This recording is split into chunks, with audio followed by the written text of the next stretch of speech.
화려한 기술 시대에도 사람들은 여전히 고독과 우울을 말합니다.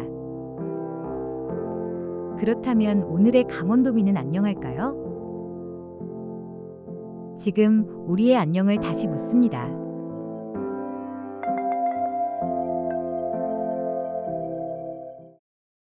세계에서 가장 행복한 나라로 불리는 덴마크. 단순히 경제적 풍요 때문만이 아닙니다.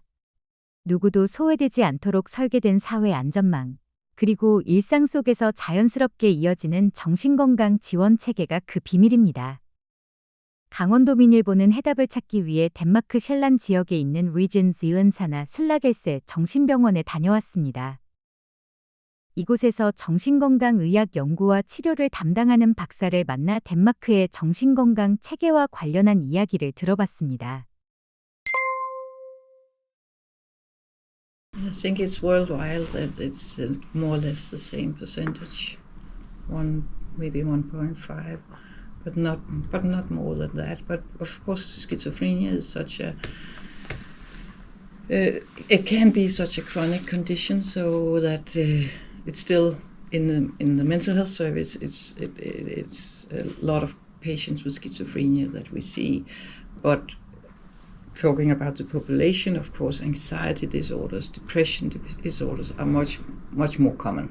But what we have seen in Denmark now is immense rise in the numbers and the frequency of young people with mental distress, and also because mental distress.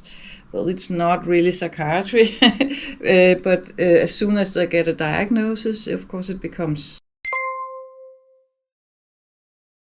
And we have the same problem here. Mm-hmm. We have... the first thing is that we have a lack of psychiatrists in general, so there's not produced enough psychiatrists for what we need.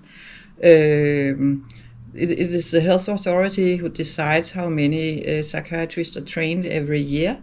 And even though we have psychiatry is a very large specialty, so we are the third largest specialty, but still it's not enough. And we also had some years where we didn't have enough applications for the trainee positions. So there were years where we didn't produce sufficient psychiatrists. And then another thing that happened the last 10 years has been that because of the lack of psychiatrists, every psychiatry has a high load at work.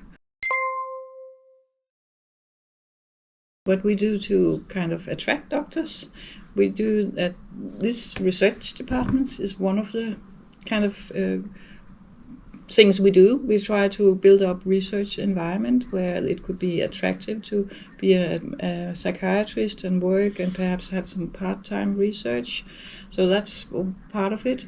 Also to attract the young doctors, because one part of it is the trainee positions in Denmark will always be across different hospitals.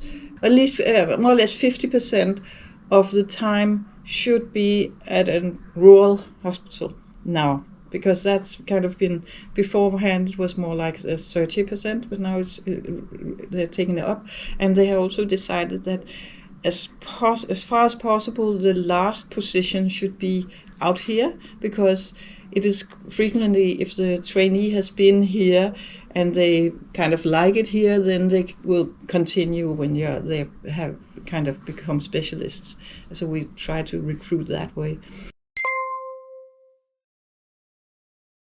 Of course, just now, because there's this lack of psychiatrists, if you go private, you can make quite a lot of money. So people get tempted by that. But the publicly financed private practicing psychiatrists, they have it's regulated how much they get by consultation, but they can work if they want to work fast and a lot. They can earn quite a lot as well. A lot more than I do. and what you are totally sure, it's like, I mean, stone sure that you will earn that wage year after year after year, while the private will be dependent on conjecture and people's money, and so that's much less secure.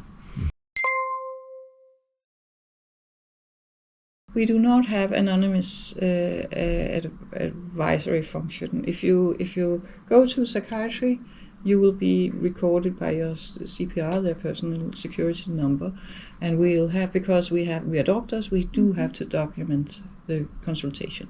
So there's no anonymity. But if you have addiction problems, it's possible to go to the municipality and have advice, but also even a kind of a full treatment, consultation, coaching, psychology, without giving in your birthday, and that's of course because you really want to have it really accessible, and so nobody would be scared to get treatment and have it somehow recorded in your papers, and then perhaps one day you can't get insurance, or perhaps one day you can't get your dream job in the police force or something. So that's of course one part of having anonymous advising. And then there's also all those telephone lines we have, like Lifeline and all that. That's anonymous. 사회적 낙인 우려나 경제적 부담 없이 누구나 정신건강 서비스를 이용할 수 있는 이곳 덴마크. 덴마크 사례를 참고해 더욱 건강한 사회로 나아갈 강원도의 미래를 꿈꿔봅니다.